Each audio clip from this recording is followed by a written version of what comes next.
Anyway, I walked down the hall of the girls' dormitory, my school bag, and what, we're already visiting her room? Good lord, dude. Oh, wait, no, birthday present. My bad. A doll lies inside, carefully placed on top of a small box. I've been carrying the box in there for a while now, still not sure what to do with it. The whole situation, come think of it, is bizarre. While I've known of Hanako's upcoming birthday party for a while now, I have no idea what exactly the celebration would be until I found a single note left in the abandoned tea room earlier today. I hold it up and read it again, double-checking the instructions. The plain, black handwriting, fairly legible despite Lily's blindness, clearly thanks to considerable effort and care. Hisao, we'll be holding a party at my place. Please come at 6 o'clock to room 225 in the girls' dormitory. Sorry for notifying you this way, but I have class representative duties. Lily Sato. Not reassured, I continue walking down the hallway until I reach Lily's dormitory room. I hesitate for a second, but eventually give 3 sharp taps on the door. A brief and muffled exchange of words can be heard from the other side. Listening closer, I can just pick out Hanako and Lily's voices. As they finish, Lily calls out, Might that be Hisao? "Yep, I got the note you left for me." You can come in. The door is unlocked. Glad that I managed to get the right room, I press down on the handle and let myself in. As the door swings open, my greeting to them is stolen from my mouth. Damn! Girl, you look good. Lily sits at the sits at the low table in the center of the room in her pajamas, while the other side sits Hanako in a night. What? Whoa! What? Wakes up in a cold sweat.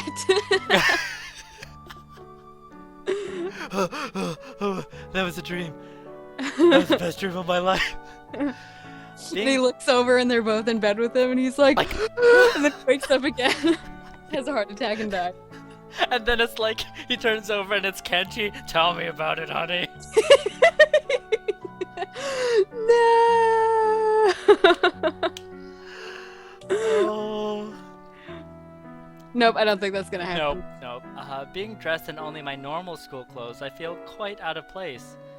I steal a quick glance at the lovely sight of the two, my eyes tearing themselves from Lily's long, thin, and pale legs, only with a measure of reluctance. Hi, I think I brought everything that was needed. She smiles and nods. I wonder if she's even aware of the pleasant sight she makes. The thin, dark blue silk of her pajamas really suits her, accentuating both her eyes and her curves. The look of her last night, that tentative and almost shy demeanor, seems all but replaced by her coy nature.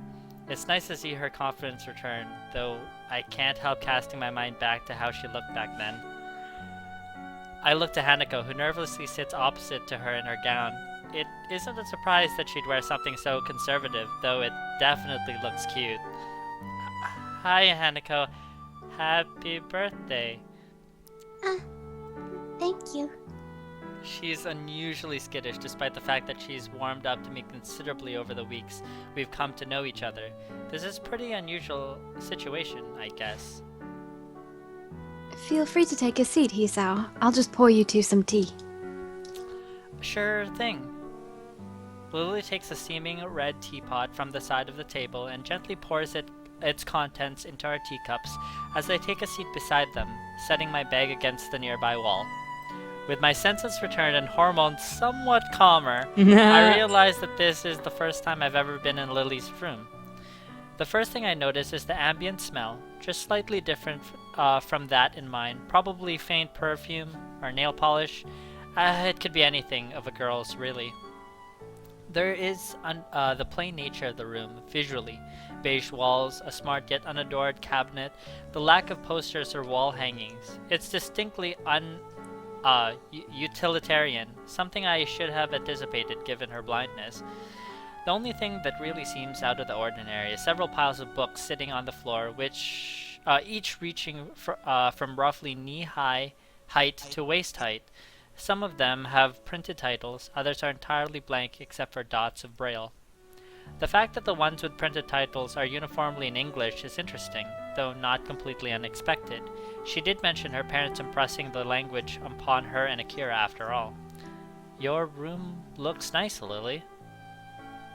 I hear a call of thanks from beside my shoulder. Looking back to Hanako, her gaze is fixed on her lap and her hands are nervously clutching her gown. Why are they in pajamas? It's a pajama party. It's now that I notice why. With these clothes on, the extent of her scarring is far more visible, reaching down her neck and out to cover her right shoulder. Considering this is a party for her, she doesn't really look like she's enjoying the experience now that I'm here. So, how old are you turning? 18? Legal. Her look of surprise, not at all helped by her total lack of skill at hiding her feelings, shows that she's trying to mentally tune me out. This is really quite awkward. Yes. On the plus side, there's only 2 more years till you can drink, so... So, who's older, you or Lily? Lily, she had her birthday in February. What about yours? Earlier this year, so it's already passed. Unstated is that it's passed while I was stuck in the hospital. That was a particularly low point of the experience. Conversation with her dries up as quickly as expected. It isn't long before Lily's finished preparing our drinks, setting down the 3 teacups in front of us. I pick mine up, immediately notice it has a much stronger aroma and taste than the tea we've been having. Huh, it tastes different than the tea we've had at school. That's because I drugged it. It's a different variety, rather than the kind we've been having there. You've never tasted orange typo before. Not that I can remember. I usually drink coffee after all, like when we were in town. This is nice though. As we settle down and sip, Hanako seems to become more relaxed, or at least a bit less tense about my presence. We all finished our cups at about the same time, with Hanako failing rather badly at hiding her anticipation for the cake that's sitting to the side begging to be eaten. Come to think of it, I'm feeling very eager myself. First things first though. Lily? Yes, now is good. Each of us knowing exactly what the other means, I lean sideways and dig around in my bag for the doll I brought Hanako as Lily gets up and retrieves her gifts. Hiding her gifts in our hands, we present them both on the table at the same time. Happy birthday! Hanako silently sits looking at them for seconds on end, out of sheer surprise. My little wooden doll, replete with Victorian-era dress and little hat, lies next to light brown and fluffy stuffed bear from Lily. So she does like things like this. Oh, that's good. She clutches her gown as she moves to speak, not taking her eyes off the modest presents. Thank you, Lily and Hisao. Her voice begins to crack as Lily reaches forward, wrapping her in a soft embrace. The sight of Hanako holding Lily so tightly is heartwarming, so much so that I couldn't wipe the smile off my face even if I wanted to. As Lily gently rests her face in Hanako's head, she speaks so quietly and softly that I can barely hear. Happy birthday, Hanako. Happy birthday. Hanako gives a small nod, holding on to Lily for a time before breaking off and wiping an eye. I guess that for Hanako, simply having someone, anyone, to be there and love her would be special. The fact that Lily and I can now share that role for her is something I think I will always be grateful for. Oh my god, they're so cute! Hanako gently takes the doll and teddy bear, holding them both to her chest as she warmly smiles. For a long time, all 3 of us simply sit in happy silence. The quiet is not broken until Lily's soft voice beckons. Shall we have the cake then? Her proposal is met with 2 looks of unhidden anticipation. No argument from me. Okay. Phew, that was good. I contentedly sit back, both Lily and Hanako looking just as satisfied with the food as I. It took some effort, but we managed to finish off the cake in one go. I don't think I could fit any more in. I think next time I'll buy a smaller cake. Hanako and I give a chuckle, but I can't help noticing that, come this time next year, will have graduated from Yamaku. The fact is somewhat depressing, since I finally feel as my life has started to get back into some kind of order. Idly looking around Lily's neat and orderly room, her books catch my eyes once again. This may be a little Impetuous. Impetuous. Okay, impetuous, but my curiosity gets the better of me. Besides, I don't think she'll mind in any case. Hey, Lily, do you mind if I take a look at one of your books? You're quite welcome to, Hisao. That said, if you can overcome 2 language barriers, I will be quite impressed. Oh, right, Braille and English. She gives a nod. I knew you were studying English, but I'm still amazed that you're this proficient at it. One could say it's a perfect way to avoid people borrowing my collection. She says it in jest, but I am a little disappointed. Having all these books around me with no way of reading them feels like one big tease. Hanako giggles quietly as I reach over the closest pile, plucking the topmost book with only a cursory glance. Death on the Nile, in large letters on the cover, is the only printed text to be seen. I sit down for a while with the book open in my lap as Lily and Hanako talk. Try as I might, I feel out the dots of Braille printed on each page. They seem to blend into one another and become indistinct. I thought this to be a lot easier than it actually is. With some practice though, I could see someone with better sense of touch than mine managing to read at a pretty fast speed. Noticing a silence that had probably begun earlier, I look up from the dotted pages to see Lily smiling at Hanako. See Lily smiling as Hanako sips another cup of tea. Is something wrong? Quite the opposite. Your curiosity is quite endearing. I am inordinately pleased by the praise, though I can feel my cheeks heating up a little. Thanks, but I don't know how else I could act. To be honest, I wasn't altogether sure of how you saw us, since you were a new transfer student from another school. If you'd pitied us, I would have been quite offended. There's a certain edge to Lily's voice, one that I'd quite possibly place as pride. Glancing over to Hanako, she seems even more subdued than usual, looking towards Lily rather than me. I wouldn't worry about that. Considering the position I found myself in, I'm perhaps the last person that should be dispensing pity on others. My parents' first interaction with me after my heart attack, I wouldn't want anyone to see that kind of face. I catch myself from going on any further, but not soon enough. Both of the girls seem to be put off, Lily especially. I'm sorry, I shouldn't have gone that far. An awkward silence reigns for a few beats, thankfully ended as Lily's head perks up in a gesture I've come to easily recognize. Hear something? The door. Everyone looks towards it, trusting in Lily's senses. True enough, the door handle shudders and turns, a flash of yellow and black slipping through. Akira Sato is in the house. Happy birthday, Hanako. Thank you. Akira takes a seat at the table as she plops her tall bag beside her. She has her trademark boisterous air about her, making no small deal of her entrance. Hanako clutches her gown to steady herself, but doesn't appear too shaken after she settles down. I guess she must have met Akira before. Not a huge surprise given how close Akira and Lily are. Akira doesn't seem to be at least bit put off by Hanako's scarring, despite its prominence, but she also doesn't pull any punches in how she acts despite Hanako's shy nature. I thought you said you'd have to work, Akira. Did you manage to get off for a while? Kinda. I feel bad about ditching the guys doing overtime, so I gotta get back soon. But I felt bad about not coming to your cute little Hanako's birthday too, so for now I'm here. She grins wildly at Hanako, who flowers into a full blush as she pins her eyes downward toward her lap. Her mouth seems to widen and retract over and over, as if she was trying to suppress a smile out of embarrassment. It's a little strange how her reaction seemed to be more immediate and forceful than when she's embarrassed by the way she looks. All she manages to give in return is a tiny nod, failing to hide her appreciation to any great extent.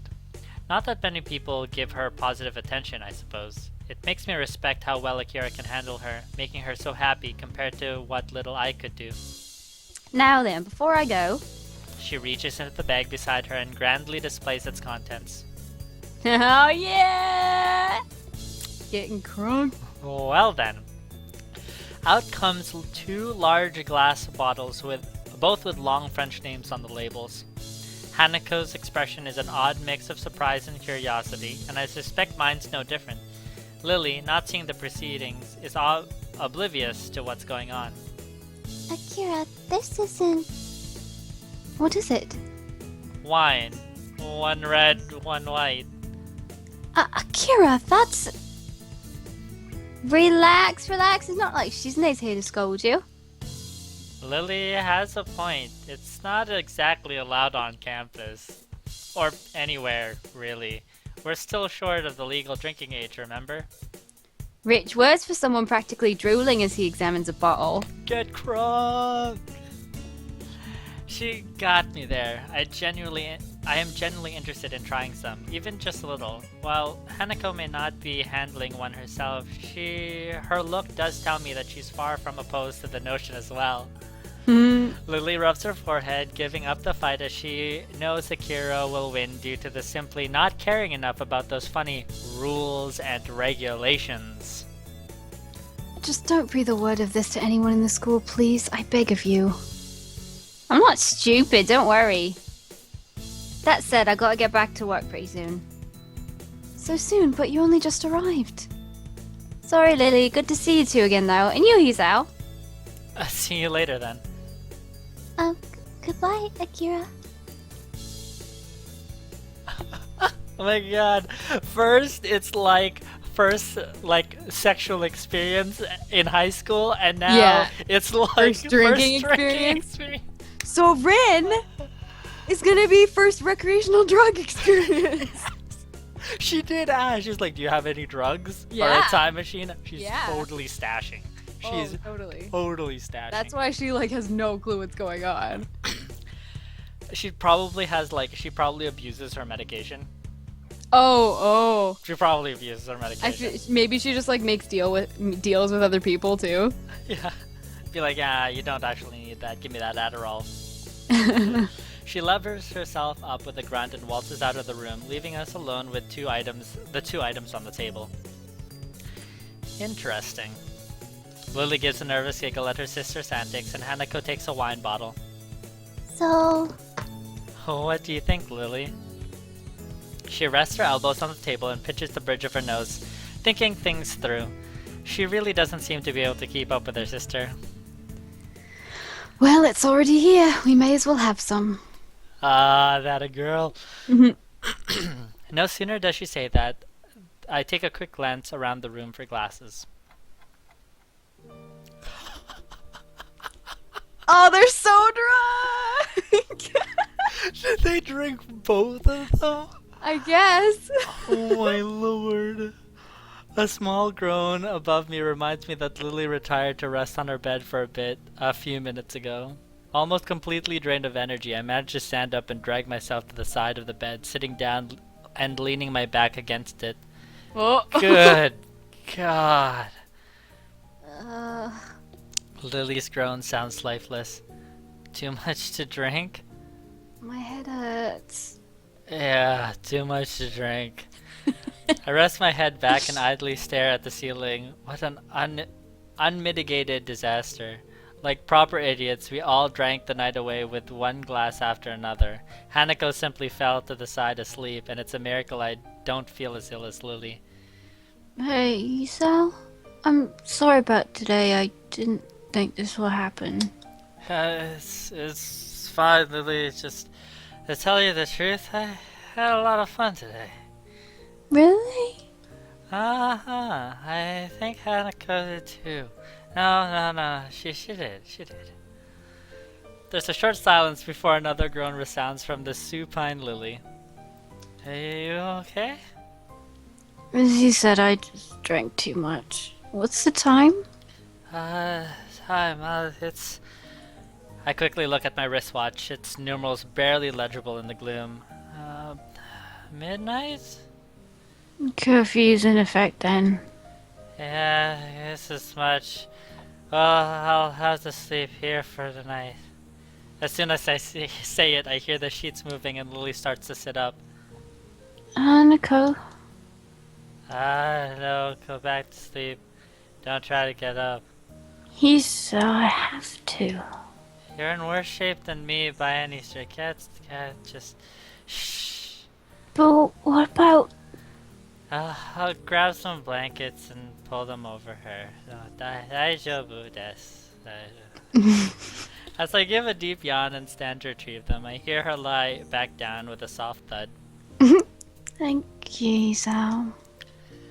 Oh, no problem. It's the least I can do. Look outright wasted. I'm not wasted, just a little bit tired. She starts pouting. Oh no! This is the flirting! This is just so bad when you're not. Oh lord. She starts pouting, a slight slur beginning to distort her words as the alcohol takes hold of her again. I grab a couple of blankets rolled up at the end of her bed. Quietly walking over to Hanako, I carefully lay the blankets over her peacefully sleeping figure, making sure not to wake her up. A thick smell of alcohol coming off her breath makes me doubt she'd wake up no matter what I did, though. I stand and take one last measure of the room. 2 girls, both very drunk, one guy sleeping overnight with them in the female student's dorm. What a scandal that'd be if it broke out. As I move to sit back down at the side of the bed, I steal one last glance at Lily. Her sprawled, disheveled figure lies resting peacefully, slightly turned to the side. I crouch down to get a better look. Oh my god. Oh, look how pretty she is. She's so cute. Her white skin blends in with the white pillow of the bed. I look of slumber-born peacefulness on her face. Usually she seems so confident and forward, always there and caring for Hanako.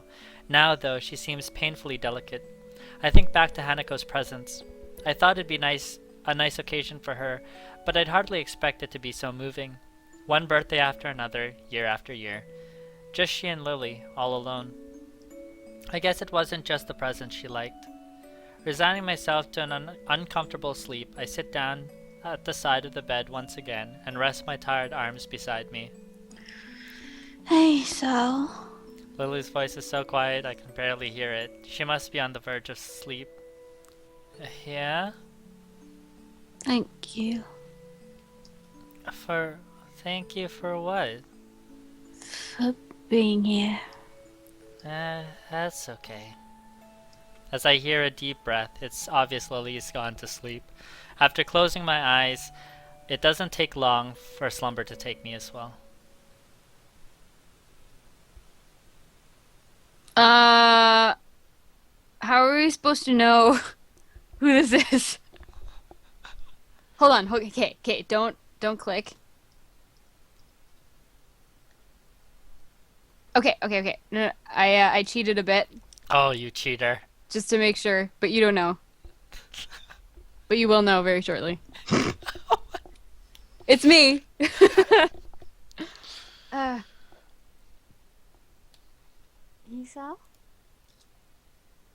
Hisao, are you? The soft, barely audible voice lingering in my ear slowly wakes me. I wish I could be woken like this more often. With a mumble, I slowly open my eyes. Oh! Taken by surprise at the face hovering curiously mere millimeters from mine, I make our heads collide with a harsh thud. The impact of our foreheads caused both of us to fall backwards and yelp in pain. Lily sounding John Cena. Are you ready? Lily sounding more like a squeak toy than a person. Ow! I slowly rub my forehead with one hand, supporting myself with the other. Lily lies a few feet ahead, doing the same, her face obviously pained. Sorry, your face was kinda close and I acted on reflex. You okay? Oh, my head. It seems she's not actually okay. Come to think of it, I doubt that the impact alone is what's causing her head so much pain.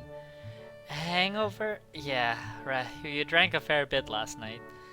She soundly nods in confirmation as I lever myself up. I offer a hand to her and help her back onto her feet. Glancing behind her, I find that Hanako is still fast asleep. It's not fair. I only drank as much as you did. That's very different from what I remember, and anyway, girls have a lower tolerance than men. That doesn't help. Fine, I'll get you a glass of water. Just be careful not to trip over Hanako. I rub the sleep out of my eyes, or at least some of it, as I walk to the counter. Tending to someone with a hangover isn't the way I like to spend a morning. It only takes a few seconds for the glass to fill, the clear water reflecting the silver of light that makes it through the thin curtains. It looks like Lily's taken a seat on the side of the bed.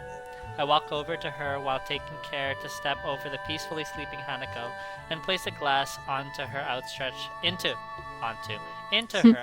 hands. Thank you. No problem. I take a seat next to her, the soft bed having a surprising amount of give. She drinks slowly and methodically. A long silence passes with only Hanako's soft breathing to be heard. With some measure of guilt, I look at Lily's face and attempt to read her expression. Her brow is furrowed, and she looks to be lost in thought. For a moment I hesitate, but eventually I place a hand on her shoulder in an attempt to reassure her. I didn't expect her to flinch rather noticeably at that, though. Sorry, I didn't mean to. Lily quickly shakes her head, in a manner somewhat more violent than usual for her. She takes a long breath to steady herself before letting her head sink.